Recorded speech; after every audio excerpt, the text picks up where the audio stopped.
I ask about the threat of sanctions or secondary tariffs, because you recently said in an interview, if you had to personally pick sides, you would keep the existing sanctions in place on Russia. You said you've restructured the economy to be self-sufficient, and there is a growing fear that, quote, cunning Americans will lift sanctions all of a sudden to flood our market with services and technologies. So if that's the case, why should the United States consider lifting sanctions at all? Why do you ask me? You just quoted my statement, and this statement is clear for me and clear to all those who read it. If you have questions to the American side, how they treat the situation, it is not the right address to raise it with me.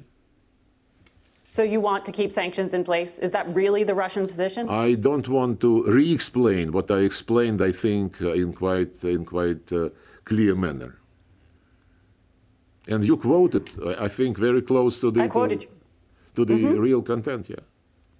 Right. But it was a bit longer than normally you prefer. I know. Well, what areas has the U.S. offered to lift sanctions on? Because it wouldn't be possible for many American companies to enter the Russian market right now under the existing sanctions. It is up to them to decide. So no offer has been made?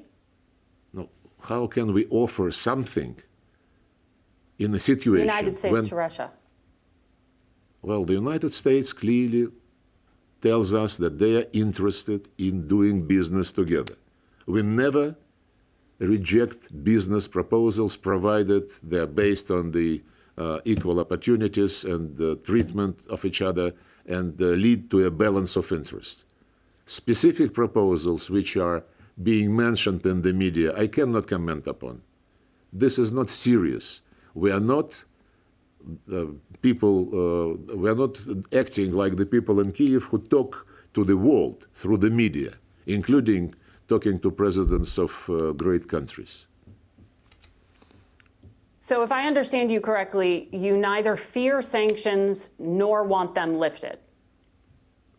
Look, you quoted my statement, and yes. You quoted it right. That's my position. Okay. So when President Trump threatens new sanctions, that's not of concern. You're asking this for the third time. Yes. This was a brief answer. This was a brief answer, by the way. You are being brief and direct on that part. I was asking on the sanctions for clarity and directness.